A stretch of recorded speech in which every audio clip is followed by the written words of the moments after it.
Hi there, and welcome to this OneSignal guide where we're going to talk about your keys and IDs.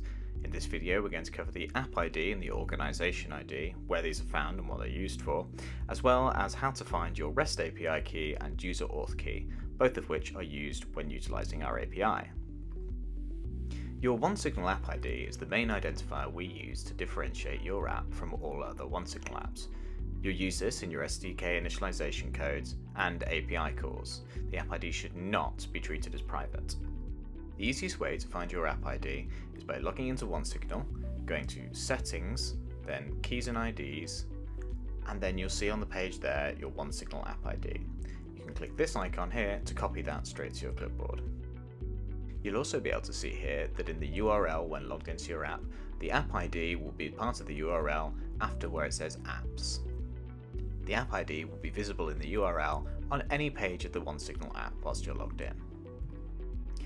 The app ID can also be found in any successful call to our Create App API endpoint.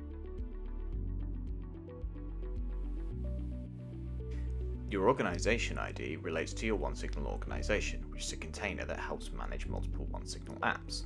The organization ID is mainly used in the Create App API endpoint in order to determine which organization the app is created in. You can find your organization ID by navigating to your organization and checking the URL.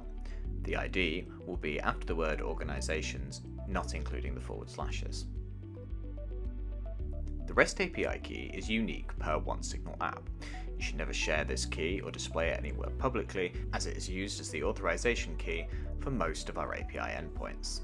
You can find this key by going to the Keys and IDs page again from within your OneSignal app. Here you can copy the ID, or you can reset the ID if you need to. Your User Auth Key is for app management API requests, where the REST API key would not be suitable. To get to the User Auth Key page, click on your profile picture in the bottom left and then click on Account and API Keys. Scrolling down, you'll find the User Auth Key section. Please note that unlike the API key, you will not be able to copy your User Auth Key here. You'll need to generate a new User Auth Key if you've forgotten your old one. You will only be shown your User Auth Key once, so please make a copy of it somewhere for safekeeping. Thank you for watching. For more information on how to find your keys and IDs, visit documentation.onesignal.com or scan the QR code on the screen now.